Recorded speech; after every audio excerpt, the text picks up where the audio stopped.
Hi hello నమస్తే, welcome to mister రమ్మ media. నేను మీ యాంకర్ రమావత్.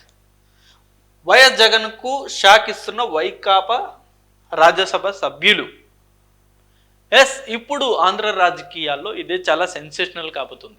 జనరల్గా ఏ పార్టీ అయినా సరే ఓడిపోతే ఖచ్చితంగా అందులో ఉన్న చాలా ముఖ్యమైన నేతలు అధికారంలో ఉన్న పార్టీ వైపు జంప్ అవ్వడం అన్నది రాజకీయాల్లో సర్వసాధారణం, చాలా కామన్. అది అధికారంలో ఏ పార్టీ ఉందో ఆ పార్టీ వైపు వెళ్ళడం అనేది సర్వసాధారణం.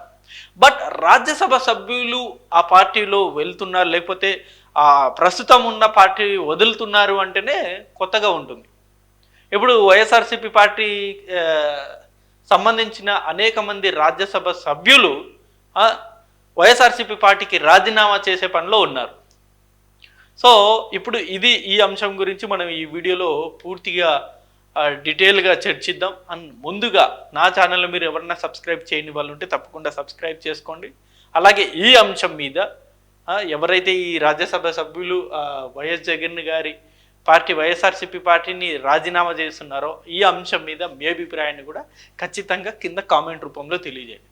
ఇక వివరాల్లోకి వెళ్ళిపోతే వైఎస్ఆర్సీపీ పార్టీకి మొత్తం వచ్చేసి 11 మంది రాజ్యసభ సభ్యులు ఉన్నారు పెద్దల సభలో.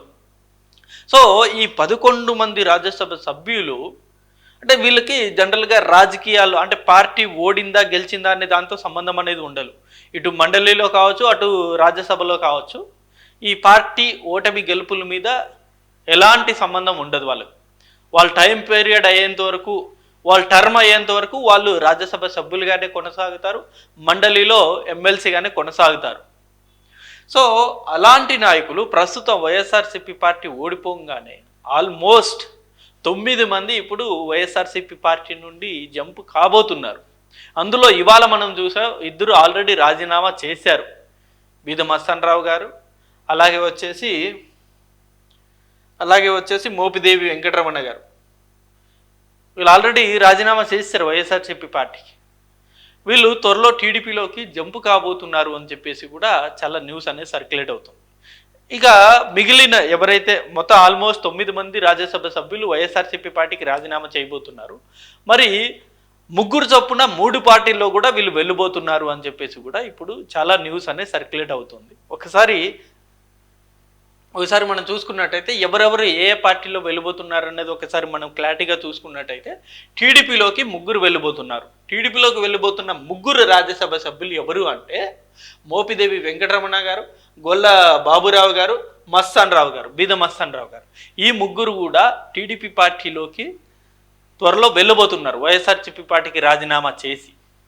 అండ్ జనరల్గా ఏ పార్టీ వ్యక్తులైనా సరే ఇంకో పార్టీలు జంప్ అవుతున్నప్పుడు ఖచ్చితంగా తను ఉన్న ప్రస్తుతం ఉన్న పొజిషన్కి రాజీనామా చేసి వెళ్ళరు. ఎవరే కానీ రాజీనామా చేసే సాహసం చేయరు.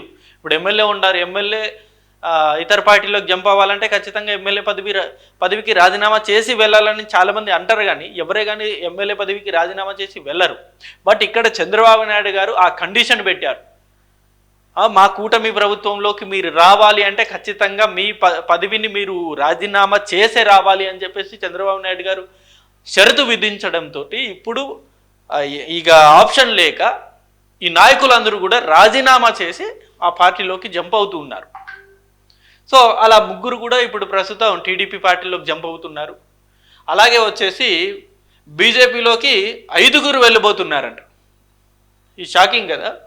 ఎందుకంటే బీజేపీ పార్టీ ఇప్పుడు సెంట్రల్లో, కేంద్రంలో అధికారంలో ఉంది కాబట్టి రాజ్యసభ సభ్యులు అంటే వాళ్ళు ఏదన్నా తన హవా కొనసాగించాలంటే ఢిల్లీ నుండే వాళ్ళ హవా కొనసాగించాలి. కాబట్టి బీజేపీ పార్టీలోకి వెళ్తే కనుక వాళ్ళ మీద ఎలాంటి ఒత్తిడి అనేది ఉండదు అని భావించిన 5 ప్రస్తుతం బీజేపీ పార్టీలోకి వెళ్ళిపోతున్నారు. ఆల్రెడీ మనం చూసాం, ఎప్పుడైతే టీడీపీ పార్టీ ఓడిపోయిన తర్వాత అనేక మంది, సుజనా చౌదరి గారు కావచ్చు, టీజీ వెంకటేష్ గారు కావచ్చు, జయరామ్ రమేష్ కావచ్చు, వీళ్ళందరూ కూడా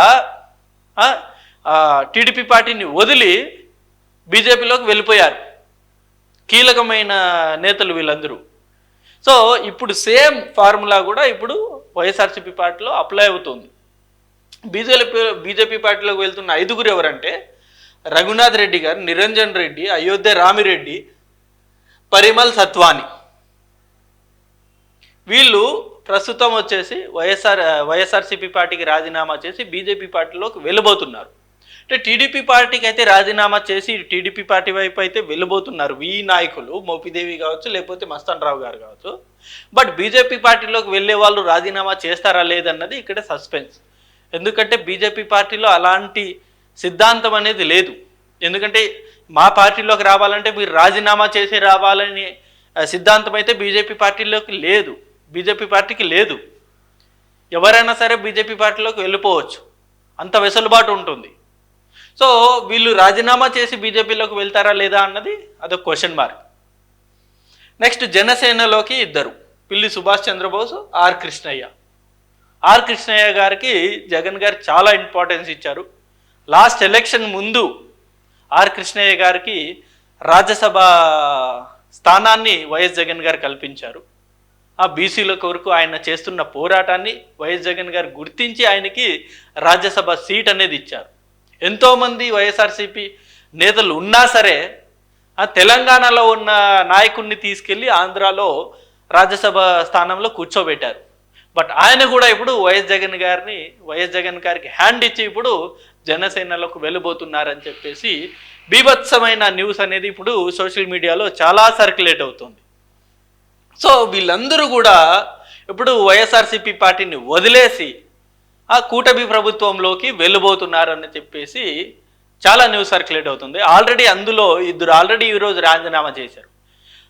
బట్ ఇక వైఎస్ఆర్సీపీలో మిగిలేది కేవలం ఇద్దరు మాత్రమే రాజ్యసభ సభ్యులు. ఆ ఇద్దరు కూడా ఎవరంటే మనం ఒకసారి చూసుకున్నట్టయితే వీళ్ళు వైవి సుబ్బారెడ్డి, విజయసాయిరెడ్డి, విధేయగల నమ్మకస్తులు, జగన్ గారికి రైట్ హ్యాండ్ లెఫ్ట్ హ్యాండ్ లాంటి నాయకులు వీళ్ళు. సో వీళ్ళు ప్రస్తుతం రాజ్యసభలో ఉన్నారు కాబట్టి సో వీళ్ళ మీద కూడా న్యూస్ అనేది వచ్చాయి. ముఖ్యంగా విజయసాయిరెడ్డి గారి మీద కూడా న్యూస్ అనేది వచ్చింది. విజయసాయిరెడ్డి త్వరలో బీజేపీలోకి వెళ్తారు అని చెప్పేసి కూడా న్యూస్ అనేది వచ్చింది. అందుకనే ఇక్కడ నేను మెన్షన్ చేశాను, ఇక్కడ 5 బీజేపీలోకి అని చెప్పేసి మనం చెప్పాం. బట్ ఇక్కడ మీకు నలుగురు పేరు మాత్రమే నేను మెన్షన్ చేశాను. బట్ ఈ 5వ వ్యక్తి వచ్చేసి విజయసాయిరెడ్డి పేరు కూడా బయటకు వచ్చింది బీజేపీలోకి వెళ్ళే నాయకుల్లో ఆ లిస్టులో. బట్ విజయసాయిరెడ్డి గారు నిన్న దాన్ని ఖండించారు.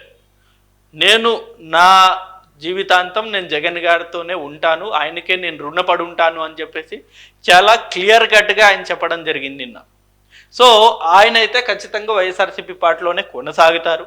అలాగే సుబ్బారెడ్డి గారు బాబాయ్, ఆయన కూడా జగన్ గారిని వదిలే ప్రసక్తి అయితే ఉండదు. సో వీళ్ళిద్దరూ ప్రస్తుతం అయితే వైఎస్ఆర్సీపీ పార్టీలోనే ఉంటారు. అండ్ మిగతా వాళ్ళు ఎవరైతే ఉన్నారో మిగతా 9 మంది కూడా వైఎస్ఆర్సీపీ పార్టీకి రిజైన్ చేయబోతున్నారు. సో అప్పుడు వైఎస్ఆర్సీపీ పార్టీ సంఖ్యాబలం రాజ్యసభలో కేవలం ఇద్దరు ఉంటారు, 2 మెంబర్స్ మాత్రమే. గతంలో ఇదే విజయసాయిరెడ్డి గారు కేంద్రానికి ఒక స్ట్రాంగ్ స్టేట్మెంట్ పంపించారు. రాజ్యసభలో ఖచ్చితంగా మా అవసరం మీకు వస్తుంది అని చెప్పేసి గతంలో ఇదే విజయసాయిరెడ్డి గారు స్టేట్మెంట్ ఇచ్చారు. రాజ్యసభలో మా అవసరం వస్తుంది గుర్తుపెట్టుకోండి అని చెప్పేసి. బట్ నిన్న మనకు తెలిసిందే రాజ్యసభలో కూడా బీజేపీ మ్యాజిక్ ఫిగర్ అనేది దాటేసింది. సో ఇప్పుడు వైఎస్ఆర్సీపీ అవసరం కూడా బీజేపీకి లేదు. సో ఇవన్నీ రాజకీయ పరిణామాలు చూస్తూ ఉంటే వైఎస్ఆర్సీపీ పార్టీ ప్రస్తుతం చాలా అంటే చాలా గడ్డుకాల పరిస్థితి ఎదుర్కొంటుందని అయితే మనకు చాలా స్పష్టంగా అర్థమవుతుంది. అనేక మంది కీ మెంబర్స్ ఇక్కడ మనం ముఖ్యంగా చెప్పుకోవాల్సింది ఈయన పరిమల్ నత్వాని, ఏది మన అంబానీ గారి ప్రియ శిష్యుడు ఆయన. అంబానీ గారు జస్ట్ ఒక మాట అడగంగానే వెంటనే ఆయన్ని తీసుకొచ్చి రాజ్యసభకు పంపించేశారు జగన్ గారు. ఆయన కూడా ఇప్పుడు బీజేపీలోకి జంప్ కాబోతున్నారు.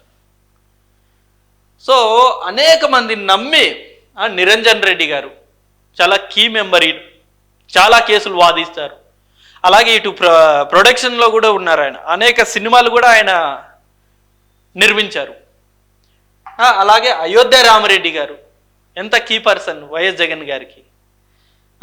పిల్లి సుభాష్ చంద్రబోస్ గారు గతంలో రాజశేఖర రెడ్డి గారి కోటరులో ఉన్న ముఖ్య నేత. ఇలా మోపిదేవి కావచ్చు, బీదమస్తాన్ రావు కావచ్చు, వీళ్ళందరూ కూడా చాలా కీ మెంబర్స్. జగన్ గారికి నిజంగా వీళ్ళు ఒక స్ట్రెంగ్త్లా ఉండేవారు. అలాంటి నాయకులు ఇప్పుడు అందరూ ఒక్కొక్కరు పార్టీని వీడి క్యూ కడుతున్నారు. బట్ ఇక్కడ కూటమి ప్రభుత్వం మీరు గమనించాల్సిన మ్యాటర్ ఏంటంటే, నిజంగా వీళ్ళందరూ జగన్ గారి ప్రవర్తన లేకపోతే వైఎస్ఆర్సీపీ పార్టీలో ప్రస్తుతం ఉన్న సంక్షోభంని వదిలి బయటకు వస్తున్నారా, లేకపోతే కోవర్ట్గా వీళ్ళు టీడీపీ పార్టీలోకి, జనసేన పార్టీలోకి, బీజేపీ పార్టీలోకి వస్తున్నారా అన్నది మీరందరూ అబ్జర్వ్ చేయాలి. ముఖ్యంగా పవన్ కళ్యాణ్ గారు, పురంధేశ్వరి గారు, లేకపోతే చంద్రబాబు నాయుడు గారు, మీరు ఎవరైతే ఉన్నారో వాళ్ళు ఎవరైతే మీ పార్టీలోకి జాయిన్ కాబోతున్నారో వాళ్ళ మీద ఖచ్చితంగా మీరు నిఘా అనేది ఉంచాలి. ఇప్పుడు ఈ నాయకులు టీడీపీ పార్టీలో కావచ్చు, లేకపోతే కూటమి ప్రభుత్వంలోకి జాయిన్ అవ్వడం అన్నది ఎవరికే కానీ ఇష్టం లేదు. ముఖ్యంగా కార్యకర్తలకు అసలు ఇష్టం లేదు. నిన్న ఆల్రెడీ మనం చూసాం, గౌతు శిరీష గారు పలాస ఎమ్మెల్యే, ఆమె ఆల్రెడీ స్టేట్మెంట్ ఇచ్చారు, సునీత గారిని మీరు ఎట్టి పరిస్థితుల్లో మీరు పార్టీలోకి తీసుకోకండి అని చెప్పేసి.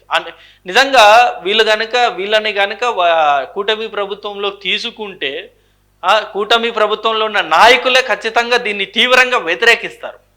అంత కోపంగా ఉన్నారు ప్రస్తుతం ప్రజలు కావచ్చు, టీడీపీ కార్యకర్తలు కావచ్చు, జనసేన కార్యకర్తలు కావచ్చు, బీజేపీ కార్యకర్తలు కావచ్చు. గతంలో వీళ్ళందరూ కూడా చంద్రబాబు నాయుడు గారిని, పవన్ కళ్యాణ్ గారిని టార్గెట్ చేసి మాట్లాడిన వ్యక్తులే. చాలా దారుణంగా కామెంట్ చేసిన వ్యక్తులు వీళ్ళందరూ ఇప్పుడు ప్రస్తుతం అధికారం కోల్పోయారు కాబట్టి మళ్ళీ అధికారంలో రావాలి అని చెప్పేసి వీళ్ళందరూ ఇప్పుడు పార్టీ మారుతున్నారే తప్ప, మళ్ళీ వైఎస్ఆర్సీపీ పార్టీ అధికారంలో ఉంటే వీళ్ళందరూ వచ్చేవాళ్ళ రారు కదా ఆబ్వియస్లీ. లేకపోతే భవిష్యత్తులో వీళ్ళు మళ్ళీ పార్టీ మారి వైఎస్ఆర్సీపీ పార్టీలోకి వెళ్ళరని గ్యారంటీ అనేది ఇవ్వగలరా? ఇవ్వలేరు కదా. సో ఒకటి నా సజెషన్, నా తరపున కూటమి ప్రభుత్వానికి, వచ్చే నాయకుల్ని మీరు చేర్చుకోవాలనుకున్నారు సంతోషమే, అది కార్యకర్తలకి ఇష్టమే లేదు, నాయకులకి మరీ ముఖ్యంగా ఇష్టం ఉండదు. బట్ రాజకీయాల్లో క్యాలిక్యులేషన్స్ అనేవి చాలా అవసరం. సో ఆ క్యాలిక్యులేషన్ ప్రకారం మీరు ఒకవేళ జాయిన్ చేసుకున్నా సరే ఖచ్చితంగా వాళ్ళ మీద నిఘా అయితే మీరు పెట్టి ఉంచాలి. అండ్ ఇది ఈ వీడియో. అండ్ ఈ అంశం మీద మీ అభిప్రాయాన్ని కూడా కింద కామెంట్ రూపంలో తెలియజేయండి.